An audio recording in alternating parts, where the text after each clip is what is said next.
दोस्तों, ये कहानी प्राचीन काल की है। एक बार एक राजा जिसको अपने दान देने पर बहुत घमंड था और वह खुद को सबसे बड़ा दानी मानता था। राजा जितना दान देता उतना ही उसका प्रचार करता और वह जब भी किसी से मिलता या उसके राज्य में कोई अतिथि आता तो उसको अपने दान की बहुत बड़ी बड़ी कहानियां सुनाया करता और खुद ही यह भी घोषित कर दिया करता कि इस पृथ्वीलोक पर वही है जो सबसे बड़ा दानी है। एक बार उनके राज्य में एक महान संत आए और कुछ दिन पूरे राज्य का भ्रमण करने के बाद वह राजा से मिलने पहुंच गए। राजा ने उनको ढेर सारा दान देने की कोशिश की, पर उन्होंने ये कहकर मना कर दिया कि वह दान में केवल अन्न ग्रहण करते हैं, वह भी एक दिन का। राजा को ये बात सुनकर बड़ा आश्चर्य हुआ कि इस संसार में ऐसे भी लोग हैं जिनको मोह माया से किसी प्रकार का लोभ नहीं है और वह केवल अपनी ही धुन में रहा करते हैं। राजा ने उन संत को अपने महल पर भोजन के लिए बुलाया और अपने दान की बातें फिर करने लगे।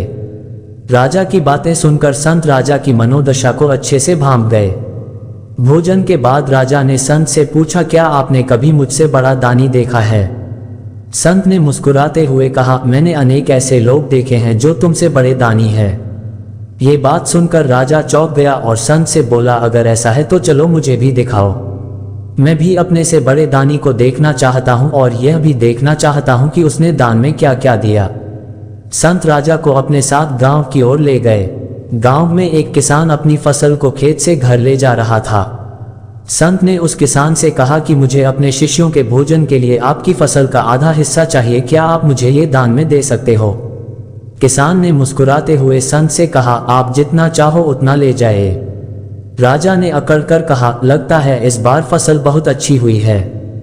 किसान ने बड़ी विनम्रता से कहा, नहीं, इस बार फसल पहले की तुलना में बहुत कम हुई है और इस फसल में मुश्किल से मेरे परिवार का गुजारा हो पाए।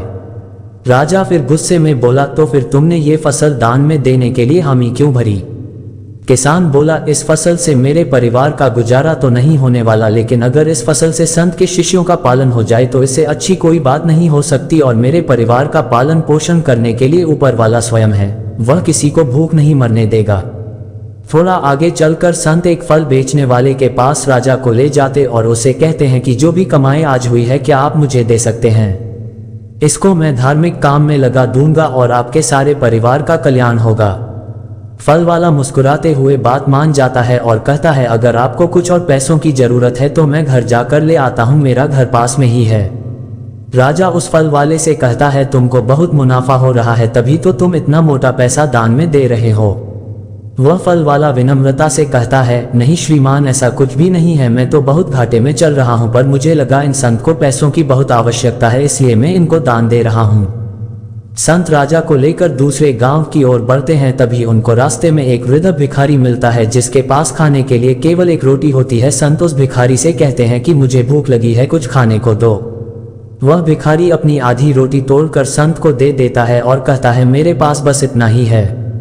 संत कहते हैं, पर मेरा इतने से काम नहीं चलेगा। भिखारी अपना बचा हुआ रोटी का हिस्सा भी संत को दे देता और संत से हाथ जोड़कर कहता है, महाराज, इससे ज्यादा मैं आपके लिए कुछ नहीं कर सकता, मुझे क्षमा कीजिए। महाराज भिखारी से कहते हैं, लगता है तुमको बहुत भीख मिल रही है, तभी तो तुम अपने हिस्से का खाना दान में दे रहे हो। वह भिखारी राजा से कहता है, मुझे आज 2 दिन में ये रोटी मिली है, मैं 2 दिन से भूखा हूँ, पर मुझे लगता है आप लोगों को मुझसे ज्यादा भूख लगी है, इसलिए मैंने आपको अपनी रोटी दे दी। मुझे तो भूखे रहने की आदत है, पर शायद आप लोगों को आदत ना हो। संत राजा से कहते हैं, देखा तुमने, तुमसे बड़े कितने दानी है। राजा आश्चर्य से कहता है, पर अभी तक तो मुझे कोई बड़ा दानी नहीं दिखाई दिया।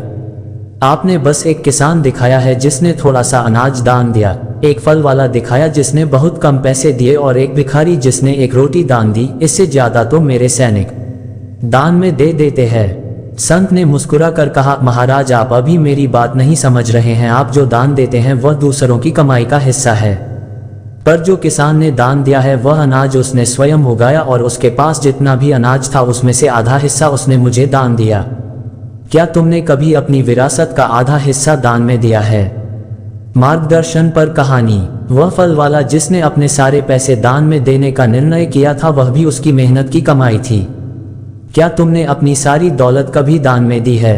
क्या तुमने कभी अपना सारा भोजन दान में दिया और खुद भूखे रहे? संत की यह बातें सुनकर राजा का घमंड टूट गया। राजा को वह सच्चाई दिखाई दी जो अब तक उसने नहीं देखी थी। उसको ये लगता था वही सबसे बड़ा दानी है।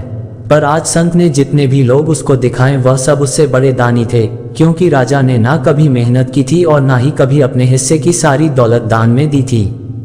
पूर्वजों से जो उसको मिला और राज्य की लगान से जो कर आता था उसका एक हिस्सा राजा दान में देता था और स्वयं को सबसे बड़ा दानी समझता था।